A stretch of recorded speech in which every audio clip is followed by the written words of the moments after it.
Railway में एक होता है आरआरबी और एक होता है आरआरसी। दोनों अपनी अपनी नियुक्तियों को कराते हैं। जैसे कि अगर आप 2019 में देखेंगे तो 2019 में जो एनटीपीसी की भर्ती आई थी इसको आरआरबी करा रहा था और जो ग्रुप डी की भर्ती आई थी इसको आरआरसी कराता है।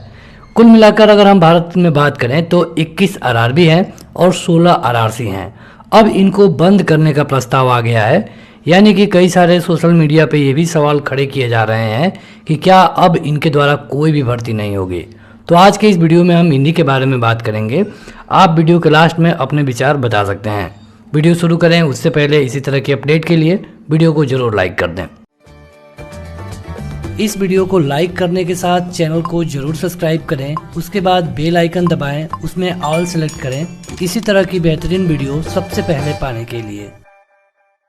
देखिए, सबसे पहले अगर आप ये पेपर कटिंग देखेंगे जो कि अमर उजाला का है और ये है प्रयागराज का 24 सितंबर का। यहाँ पे हेडिंग है कि प्रयागराज समेत देश के सभी आरआरबी और आरआरसी बंद करने का प्रस्ताव। यहाँ पे कुल मिलाकर जो 16 आरआरसी हैं और 21 आरआरबी हैं, इनको बंद करने का प्रस्ताव सरकार की ओर से भेजा गया है। हालांकि ये फाइनल निर्णय नहीं है, लेकिन आपको भी पता है कि सरकार के पास बहुमत है, सरकार जो चाहे वो कर रही है और इस मामले में भी सरकार अपनी मनमर्जी कर ही देगी। अब यहाँ पे सरकार का जो पक्ष है वो ये है कि यहाँ पे जो आरआरबी और आरआरसी है इनको इसलिए बनाया गया था ताकि ये भर्तियाँ कर सकें। अब इनकी कोई ज़रूरत नहीं है क्योंकि इनके जगह पे हम जो सीईटी का एग्ज़ाम होगा, एनटीए एजेंसी बनाई जाएगी, उसके थ्रू रेलवे की वैकेंसी वो करेंगे। अब इसमें से कई सारे सवाल भी है, इसका विरोध भी हो रहा है। जैसे कि अगर आप आरडी यादव जोनल महामंत्री मेंस यूनियन का बयान देखेंगे तो उन्होंने कहा है कि सरकार निजीकरण की ओर तेज़ी से चल रही है।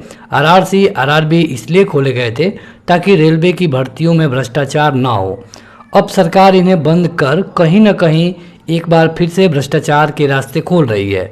North central railway men's union इसका हर संभव विरोध करेगी। हालांकि इन अकेले के या फिर इनके यूनियंस के विरोध करने से क्या होता है, मैंने आपको पहले ही बता दिया कि सरकार जो चाह रही है वो कर ही ले रही है। यहाँ पे जो सबसे बड़ा सवाल ये है कि आप देखेंगे तो जो एनटीपीसी की प्रक्रिया है ये अभी आधा भी पूरा नहीं हुई है। मतलब इसमें अभी एक एग्ज़ाम हुआ है, उसका रिजल्ट आना बाकी है, उसके बाद मेंस है, फिजिकल है, डॉक्यूमेंट वेरिफिकेशन, मतलब कि एक लंबी प्रक्रिया बाकी है। अगर इसे रेलवे आज से भी कराना शुरू कर दे तो इनको कराने में कम से कम 2 साल लगेंगे। इसके अलावा जो 2018 में 2019 में ग्रुप डी की भर्ती आई थी उसमें अभी तक कोई प्रोग्रेस ही नहीं है। ये पता ही नहीं है कि आने वाले कब तक उसका एग्ज़ाम हो सकता है।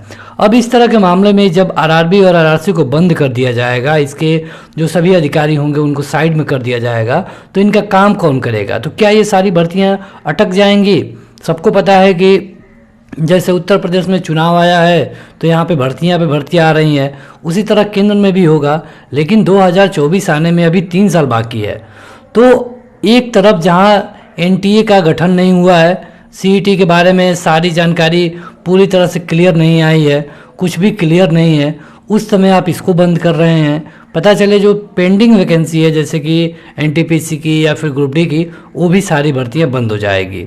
या फिर उनको अगर आप किसी और संस्था को ट्रांसफ़र करेंगे तो हो सकता है कि उनमें अच्छा खासा डिले देखने को मिले। तो सरकार की क्या मंशा है ये तो सरकार को ही पता है। अब देखिए, कई सारे लोगों को डर ये है कि जैसे सरकार रेलवे को प्राइवेट में भेज रही है, जैसे आपने देखा कि पहले एक ट्रेन को किया गया, बाद में 2, फिर से किसी जोन पे पूरा कर दिया गया। तो ऐसे क्या ये भी हो सकता है कि जो आरआरसी और आरआरबी हैं उनको बंद कर दिया जाए और रेलवे को पूरी तरह से प्राइवेट कर दिया जाए? क्योंकि रेलवे के वैकेंसी को एनटीए से कराने का विचार कर दिए हैं तो एसएससी की वैकेंसियां भी तो एनटीए के माध्यम से होनी है। एसएससी के पास तो ऐसा कोई नोटिस नहीं है। एसएससी की आज भी भर्तियां आ रही हैं और वो आगे बढ़ रही हैं।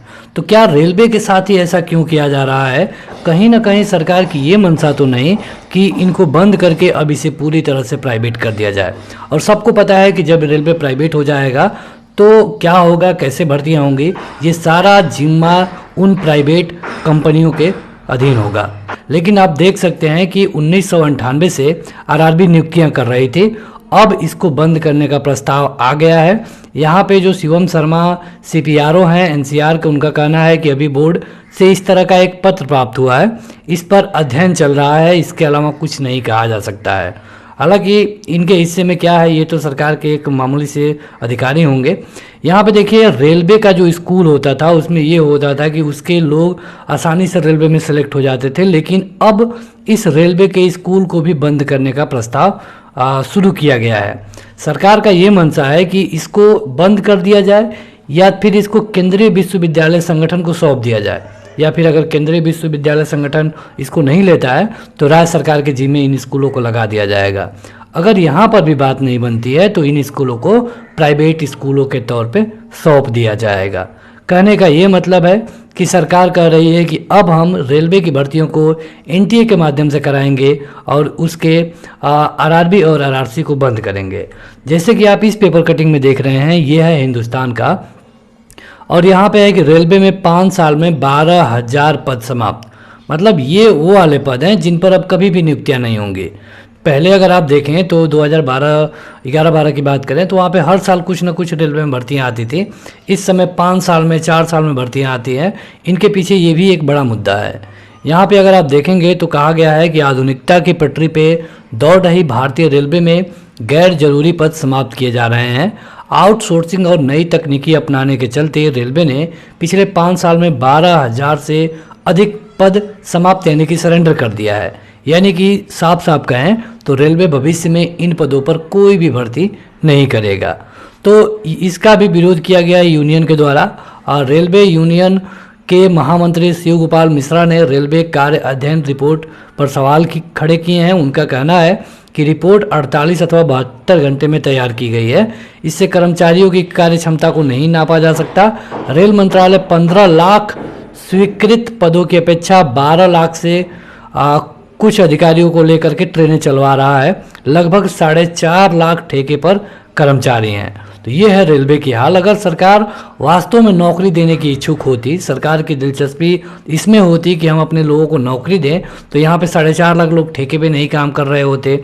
इनको किसी न किसी पद पे ग्रुप डी में भी कराया जा सकता था। यह है रेलवे की हकीकत। इसके अलावा अगर आप आज की इस पेपर कटिंग को देखेंगे जो कि अमर उजाला की ही है, तो यहाँ पे है कि कोर को बंद करने के प्रस्ताव से भड़के कर्मचारी, रिपोर्ट पर सवाल।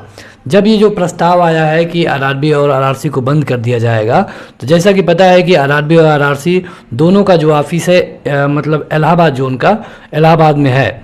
तो यहाँ पे आप देखेंगे कि केंद्रीय RRB और RRC को नहीं होने देंगे बंद, ये कहा गया है, जो कि यूनियन के लोग हैं। यहाँ पे अगर आप देखेंगे तो लिखा है कि केंद्रीय रेल विद्युतीकरण संगठन कोर को बंद करने के प्रस्ताव से हड़कंप मच गया है। और यहाँ पे मतलब जो विद्युतीकरण है इसको भी लेकर के अब सरकार बंद कर रही है, और RRB और RRC को भी। लेकिन सबसे बड़ा सवाल इसमें वही है कि अगर इन सबको अभी बंद किया जाता है 1-2 महीने में, तो उन भर्तियों का क्या होगा? क्या उनके साथ कोई डिले नहीं होगा? जब ये सारा चीज़ RRB के जिम्मे था तो 2.5 साल में इन्होंने केवल NTPC का प्री कराया है। जब इसे किसी और एजेंसी को शिफ्ट किया जाएगा तो जाहिर सी बात है कि 3-4 साल या फिर 10 साल भी लग सकते हैं, जैसे भारत सरकार की नीयत दिखाई देती है।